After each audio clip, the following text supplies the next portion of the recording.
everybody, welcome back to another episode of Boss Up. And in this episode, I have a very special guest, and I recently just met him, and I found out that, in our conversations, it seems like we're from two complete different worlds. And, after knowing him for a while, I just thought that I really have to bring him here to the pod to really ask him some of the questions related to his field. And he's none other than the CEO of ET, Alvin Vong. Alvin, say hi. Hi everybody. I haven't actually properly introduced Alvin. Alvin Sure. is actually the CEO of ET, and he has been running Equities Tracker for how long now? 22 years. Yeah, 22 years. Since day one? Not from day one. We are 50 years old this year. Yes, that Yes. was the number. Yes. ET is a 50-year-old company, and Alvin has been running it for 22 years. Yes, So what do I- you all do? Maybe rather instead of me sharing. Yeah, what so does I didn't ET I'm definitely not a founder. Or my late father was. So we started off with data analytics. I know, very boring, but basically it's about giving people information who want to invest their money. And we're talking about 50 years ago when your Yeah, late yes. father started. Yeah. So started with data and then selling those data so that people can make their sound decision when it comes to investing. Correct, exactly. And then now? And then now we still do that. That's one of our businesses. We evolved over time. So then in between, we also did a lot of financial education as well. So More than like 20 over 1,000. yeah, we have retail over students 20,000. invested. Yeah, over Yeah. that period of time that we were doing it, because largely came from how to use the data. Right. And then now we have evolved as well into providing fund management services. So Like a private bank. yes, like a private bank. Essentially, our customers come to us, open an account, and say, "Here's my savings. Help me grow it." That's essentially what we do. So can you imagine when I first met Alvin, I never heard of ET. And I was like, you guys have been around for 50 years, like 49 years. I met him last year. And obviously I also started an account with ET. And then as I, get to know what he does, just find it really, really fascinating on how you think. Because we were joking, right? We always say like, Yeah. like we're from different worlds. So today I think I will just go straight to it. I'm not going to just ask you just about investment. But I Sure. think since you have been doing it for 22 years, Yes. why do you think most people stay broke? And I want the real thought process, okay? Not the polished one. Why do people stay? I think they forget to actually build their wealth, or maybe it's too, it's very painful, right? Or something that you don't think about today. So in our world, basically you can have two things. You can have, or I call it two engines, just like a plane got two engines, but you can still fly one, but you can't fly none, right? So essentially, one is your active income, where you earn and you're doing things and you earn an income. And the other part is actually where your savings or your balance sheet, we call it, sits. That's where you build wealth, and eventually when you build enough wealth, it also builds income for you. So I think most people forget, because today we live in a very distracted and crowded world, and typically that we have so many ways to spend now than before, right? That's my job. Well, yeah, Like literally, like our job is literally to make people spend money. spend money, And yeah. to beautify certain brands and products and services so that you spend. Sure. I mean, which is where we funny. live in today, Yeah, right? yeah. I mean, if you compare like 30, 40, 50 Yeah. years ago, there were not so many options, right?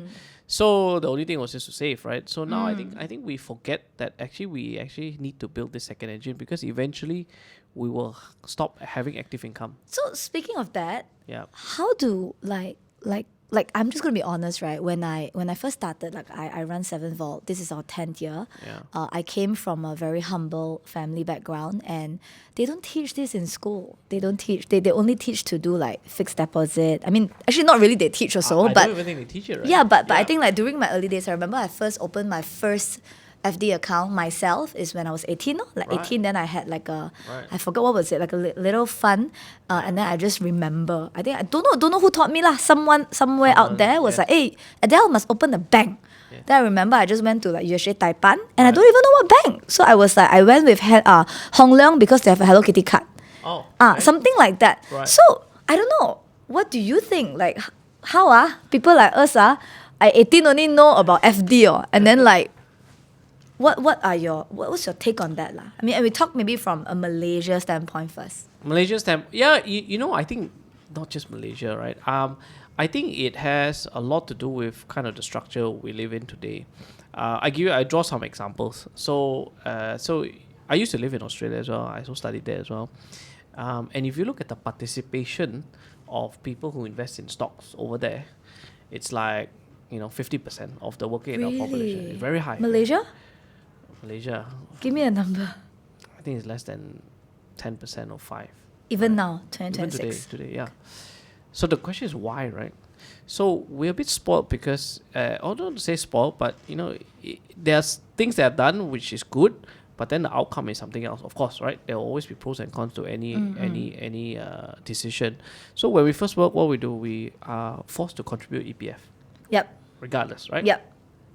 And what is EPF used for is retirement savings, money can't touch for the next until you're 55 or 60 or whatever it is, right?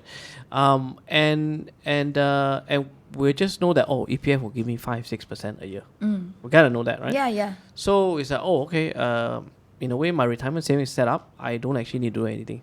Now I flip it the other way around. In Australia, when I first started working there, they asked me where do I want to invest my money.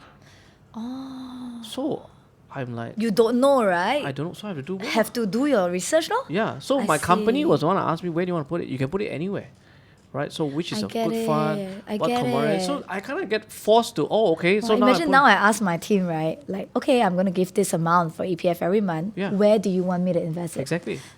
Right. One simple question. It's a very simple thing. So in a way, we're a bit blessed. How old were you? I was 18. Yeah, I was 18. So, and then really that's kind of how you started. How I started. So I was working part-time, but obviously they call it superannuation there. Malaysia is just EPF lah, right? Yeah. So I also know across the border in Thailand, the retail participation or individuals investing in stock market is also very high. There's about 40%, right? Because we understand they actually teach it as part of the curriculum in school, in public schools, right? Here, we are maths focused or science focused, and of course, I think there are some schools that are trying to bridge that, but so where else could we learn finance? Is generally from our parents. Yep. And where do they learn their finance from? Their parents. From their parents. Yeah. So there was no formal kind of framework to even start with. And I think that's kind of where we are. Yeah. So, I mean, just hearing from you, right? Then what do you think like now? I mean, in today's day and era, obviously with social media, like there's so many financial content out there. Yeah. So, okay, assuming I'm someone that I really just graduated or like I'm in my first job or second job, I have a little bit of money and like where should I go? Where would you go, right? Yeah. I mean, what is I don't know, like what is how would you do it? Or like, should I just believe everything that I see online now when it comes to all the, finance? I mean, we had this conversation offline, what's your thought about the financial guru online telling you what to invest, especially now with, I can go on and on, right, with crypto. And then now they have like bots and like AI agents. So what's your take on that, coming from where you come from and doing what you're doing now in AT? Well, first of all, I think there are a lot of really good talent. I see locally in Malaysia, what they call them finfluencers, right? Some of them are really, really talented. But of course, as a law-abiding citizen, you're technically not allowed to do that. So a lot of so technically, influencers are not allowed to give advice online. Yeah, absolutely not. It's actually it's under our Capital Markets and Services Act. So financial advice is a regulated activity, which means you need a license. So can you do a pod now? Can I do a podcast? You can do a podcast. You can give an advice, but you cannot tell me where to put my money. Yeah, I can't tell you. I can't say, buy stock A, stock B, right? Which is what a lot of influencers were doing. And they analyze why. So I said there's quite a lot of good talent out there. Don't get me wrong. But because it's regulated, it's a very high barriers to entry. And I think recently they actually made it a criminal offense. So it's like, up to 10 years maximum jail and $1 million fine kind of thing. So it's been quite serious. Don't simply cut, So yeah, where would you start, right? I mean, I bring back how I got started. Actually, my dad handed me a book.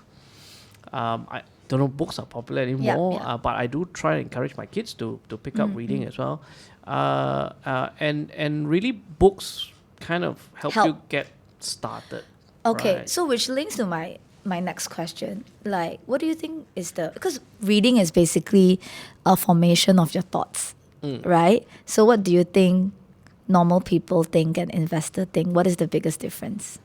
Like, I'm a normal people, right? Like I'm a normal person, but based on your experience, right? You work with multinational business owners, CEOs, you're in board meetings, and what do you think is the number one difference you see when it comes to money? First of all, I think investors are also normal people. But I categorize them in the way we think lah.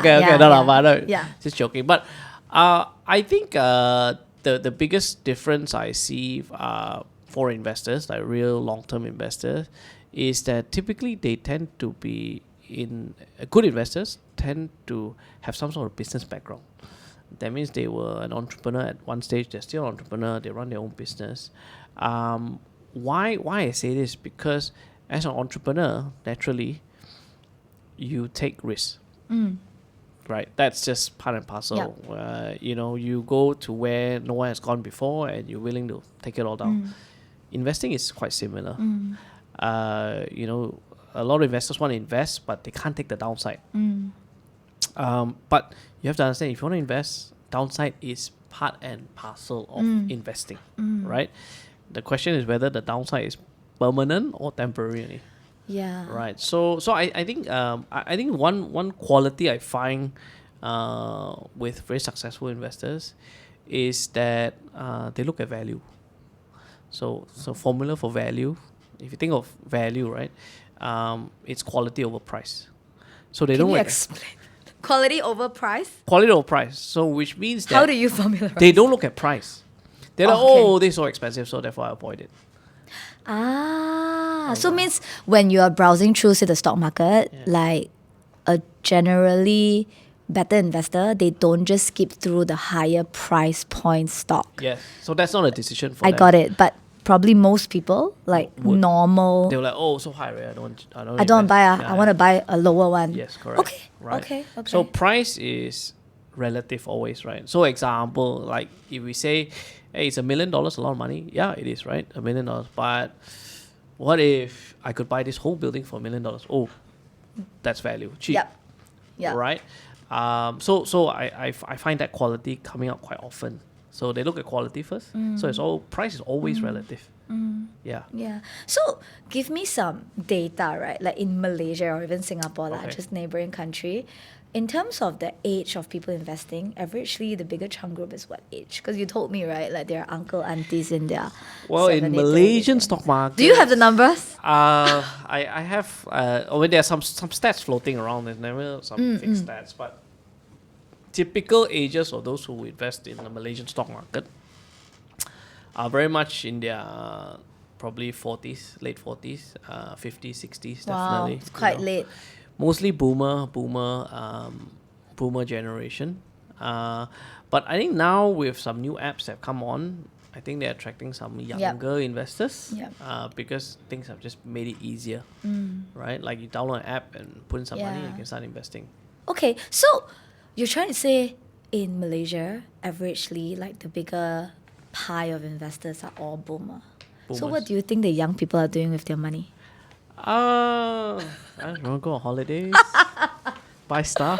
So can a young person $20 boba teas, that kind of thing. Yeah. Or like $25 oat milk latte. Oat milk latte. And then or avocado toast, or So do you think when people say, okay, I mean, I just want to dive straight in. So when people say like, I don't have money, right? Like wow, the petrol is so expensive now, course, right? Yeah. Like I don't have money, Alvin, right? My team just asked me this morning, can I work from home? Petrol so high. No, No, so do you think people have a money problem or a mindset problem or what's the problem, or like a spending habit problem? I think it's a lot to do with discipline. I think one of the easier rules, like if you kind of think like, so okay, now petrol price has gone up, so I feel a little bit less rich or less disposable income. I guess this is where your savings come in, right? But if you're already earning and you never saved in the first place, then you get in problems now. So whether it's a company or individual, it's the same, right? A lot of companies today, if they never looked after their balance sheet and now now it's crisis, where is their safety net, Yeah. right? So it's a very simple rule: is pay yourself first. Yeah. So if you get paid every month X amount, take that outside and move it out first Yeah. before you spend. Yeah. So it's rather than spend first and see what's left over. Usually Yeah, nothing yeah. left over, right? Yeah. So I think that's very much mindset, if you ask me, and also why I say it's mindset. If you look at the majority of the U.S. billionaires today, they all started very humbly as well. And really, what differentiated them was really how their mind functioned. Less so than were they extra smart, did they have high IQ.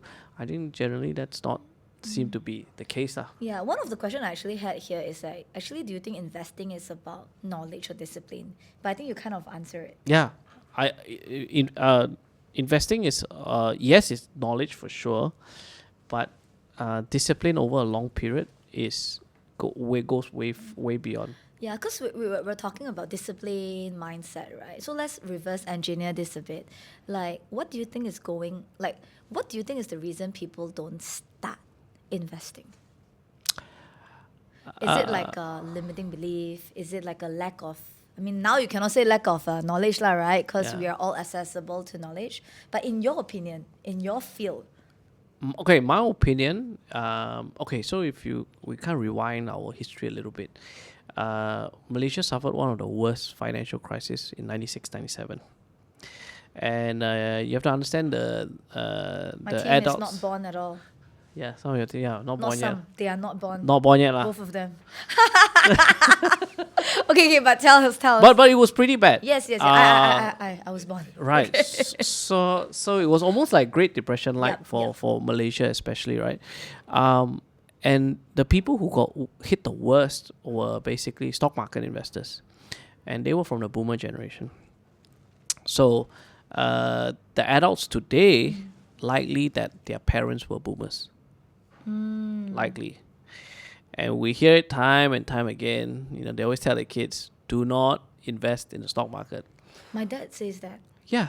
And the last time I remember he told me was about like blue chips. Yeah. And blue chips is like the safest already. Yeah. And then there was once, but I was very young. I think I was like 15, very young. We were watching TV at home, and then he was like, he got a letter or something. Then I think he opened the letter. It was just like dinner time. And then he said like, oh, I also cancelled my blue chip already lah. Then at the time I didn't understand, but Right. it stuck with me. Right. Then he said like, no, don't buy stock market. Correct. So like now my dad is like 67 years old. Never. Right. Nothing. Yeah. Nothing. And So I'm like, bro, you work all your life. My dad work yeah. like that lor. Yeah. Relying on EPF lah, I guess, and me lor. Yeah. Anyway, But really, we've created a lost generation of investors, essentially. a lost generation of investors. So the younger generation today, who parents were baby boomers, were always told, don't touch the stock market. But we got to remember, back then, they weren't really investing. It was very speculative, almost gambling, right? Because they took out loans to buy shares as well. So that was extra risky, without really knowing what most of them were doing. So I think that generation hurt that is now flowing. So the why, Yeah. Sometimes as kids we kind of pick things up, Yeah. but we don't realize it. But Yeah. as an adult, it manifests into some of the things that we do or don't do, right? So I think that's for Malaysia. I think that's a big reason. Yeah. Then, like, maybe for the audience today on the pod, if someone has maybe very little money set aside, right? Yep. And I say, I want to start, what are some of the mindset I should have? And are there any, I don't know, I don't want to say tips lah. Are there any discipline action that I should start taking? Say I have not a lot, right? And I wanna start. Yeah. But I also don't want to feel fearful, right? I've never I give you two scenarios. Maybe the scenario one is really people that have never invested before. Yeah. But they probably heard this podcast and they're Yeah. like, okay, you know what? Let's I'm just try. gonna set aside little bit, How should they start? What are some of the practical mindset they should have? And of course, Okay. don't want to feel fearful also. Sure. I mean, I think one of the things that I found very effective is like always separate your accounts. So what I mean, so your daily spending account, that one's linked to your debit or whatever, that's transactional account. So go to another bank, set up another account, or you come talk to us. We can set up an account for you as well.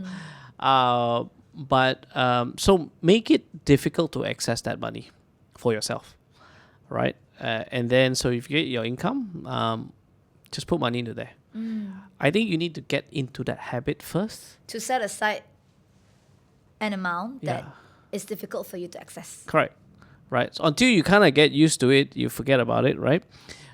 You can always start with very low risk stuff like it's money markets or just interest bearing products, very low or almost zero risk, right? And then as you because it needs time. It needs time. So the discipline is, can you do it every month? The challenge for the next 6 months or not. If you can, then your body's kind of gotten used to that. Setting aside X amount. Yeah, that's right. And it's difficult to access. Yeah, and I think that's the first step. I think Okay. if you can do that, Then that's you brilliant. have okay. Then your small capital becomes bigger capital. But how should someone deal with fear when they first started? Like they probably said, I don't know where the money is going. There's so many different gurus out there, different products out there. Yeah. How should I think about approaching these projects or products? Yeah. Look, I can tell you my personal experience. The first stock that I've ever invested in. What do you think happened? Just take a wild guess. The first one. Gone, no? Yeah, it went to zero. Yeah, the company was delisted, right?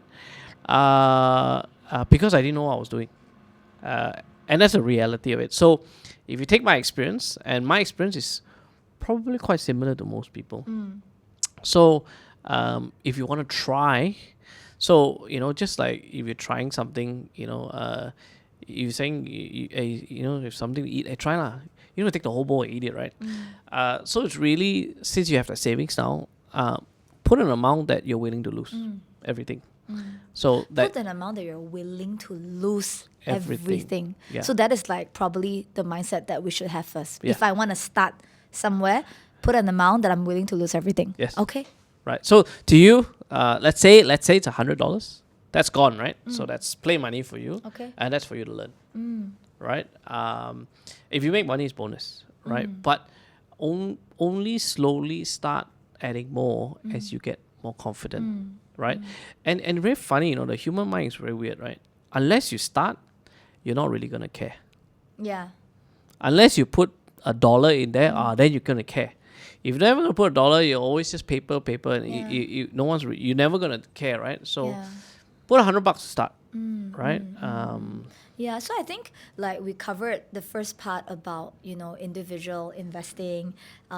And I think what I heard very, very useful, hopefully you guys captured it, is at the end of the day, start with an amount that you're willing to lose. Yep. Yeah, I think that shift of mentality, it's like, I put this money in maybe for me to learn first, right? Yeah. But I think the next part I want to ask is like, let's talk about business owners and how they manage their fund, because actually that's how we get to know each Sure, other. sure. Like, what do you see is number one mistake business owner do when they make profits? Okay. So in my line of work, so I also analyze listed companies because we want to invest in them as well, right? So we look for good companies. We almost always find the same kind of pattern for entrepreneurs. The moment they build some success, which is great, and they feel good about it, and money starts to come a little bit easy, then they get looser in how they, they're like, oh, this project looks good. Even though it's got nothing to do with their business, they'll put it in, right? Which is I have something I want to grow, so I need to invest, right? So it's almost like a rush to kind of reinvest that money into the business again, right? We see that very often, and then when times don't become good, then they're like, oh, I shouldn't have been so loose with my profits, right? We see that quite often, and then they learn, right? And normally the entrepreneur 2.0 that's gone up and come down, then they become a bit more wiser. We find. Second one is I noticed that. So one of the things that we help companies with is helping with their balance sheet.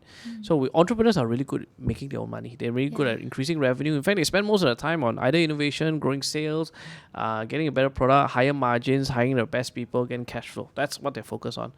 But once they made their money, they kind of forget about the balance sheet. The balance sheet, right? And to assume that a finance manager or your CFO can manage it, it's a very different skill set, right? That actually your balance sheet also can have a strategy. So when you start building that strategy, it also becomes a second source of income for you. So under the P&L will be revenue, and then you have other income, right? So we've seen some very successful companies that have built both. So because the thing about your normal business is that there are always external shocks that you can never in your control. Like now oil price go up, not in your control, right? Not because your product wasn't good or you can't sell, but it's just out of your control. So that's where really your balance sheet becomes your safety net, or balance sheet management. Yeah. So maybe tell us a little bit about, because we were talking about analyzing business owners, right? How much of the portion they should be splitting in terms of taking care of their investment portfolio versus, I don't know, like, do you have a benchmark?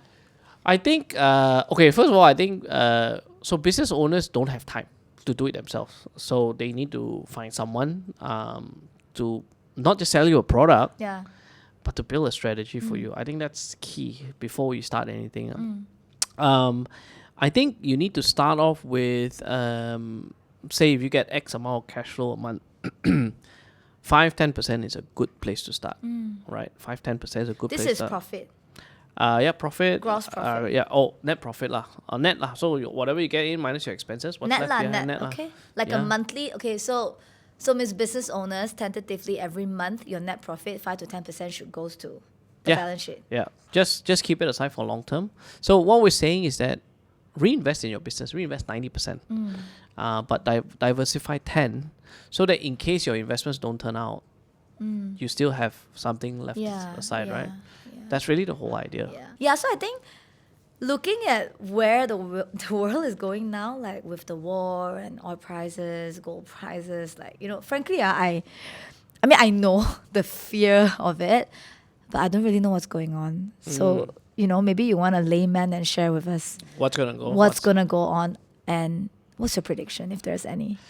I think what we already know is, we're 5 weeks into the war as of this recording.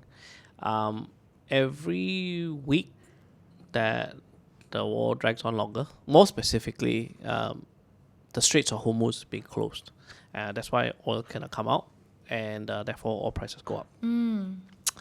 So oil prices has been going up lah. Yeah, well, before... I know lah, from our day-to-day now, yes, but like from the perspective of... Yes, it's almost doubled. Almost from $65 oil per barrel to now 105, 110, right? So close to doubling.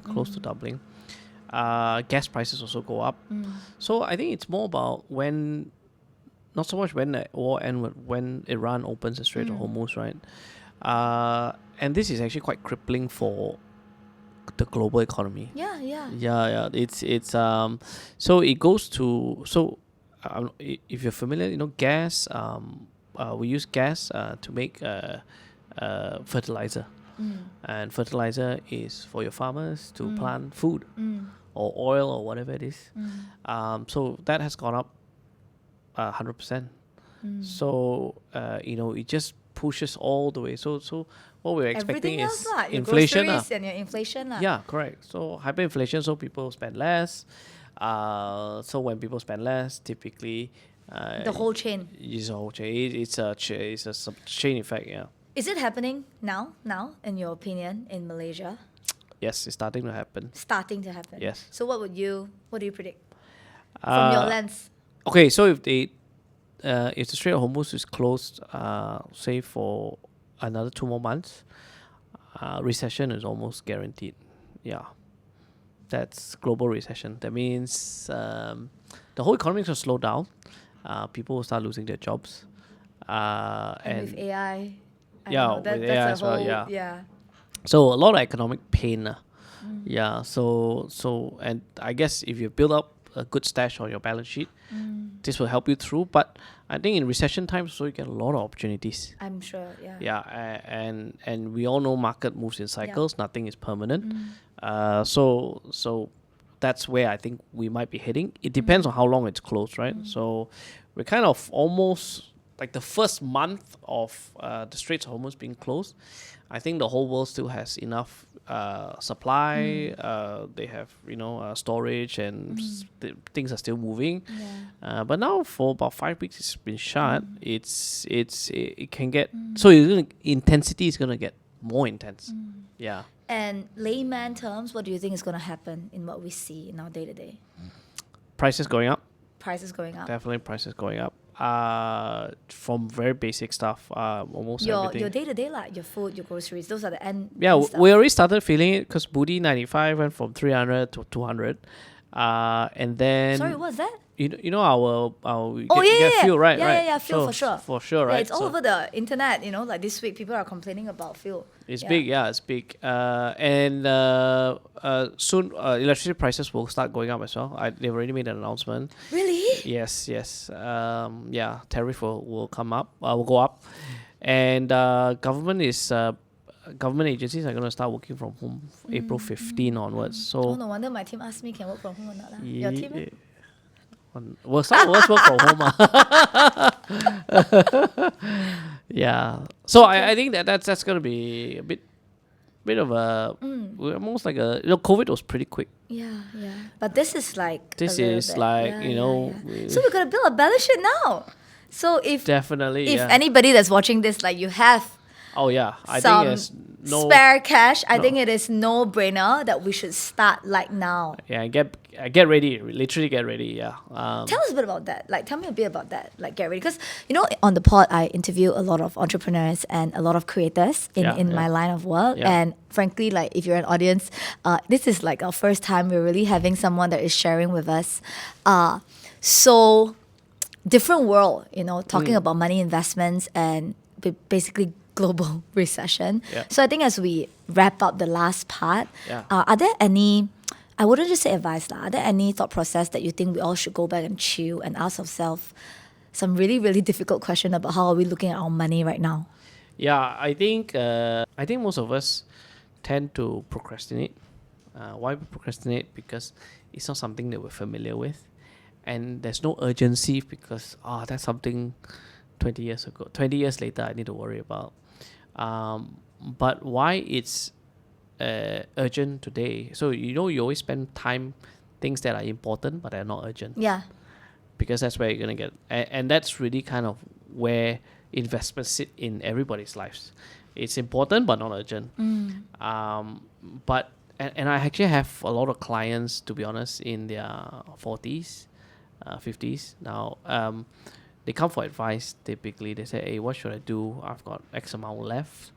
Obviously, I'm going to live much longer. It's not enough." And unfortunately, they tend to go for very risky investments when they shouldn't be. Because they're already 40, 50, right? Yeah, because And why would they go for riskier? Because They want more. they realize, even I'm 45 and my retirement is 10 years away. And I don't have enough. I don't have enough. And then they tend to put in something risky, which really they shouldn't be. But really the answer to that was they should have started planning 20 years ago.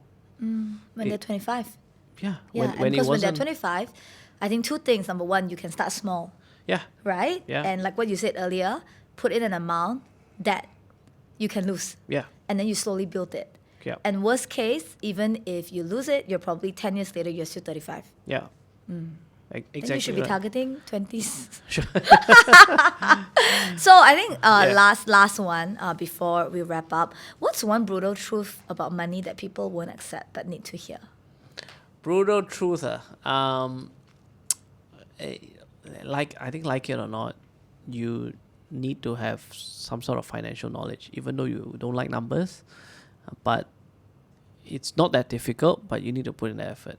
Yeah, and it really doesn't go beyond plus, minus, divide, and Subtract. That's it. Yeah. It's not that complicated, but Yeah. you need Times to put in so time. divide. Yeah, Ah, yeah. You need to put in the effort. You can't avoid numbers because from the day you're born, you have to plan financially until the day after you're dead because someone's going to pay for funeral expenses. And that's the truth. Yes. You can't run away from it. Yeah. Yeah. And I think help me wrap up this sentence as we wrap up. Okay. If someone's watching this, like they really want to boss up in their financial game, what Yeah. would you tell them? Start now. Yeah, start today, So- not yet, not tomorrow. Yeah, so if you want to boss up, you need to start now. Now. Start now, guys. Start now. Thank you so much, Alvin. I mean, this is an episode that I'm actually learning as much as I'm interviewing Alvin. I hope you enjoyed this podcast. And if you like this, go ahead and share, comment, give Alvin and ET a follow.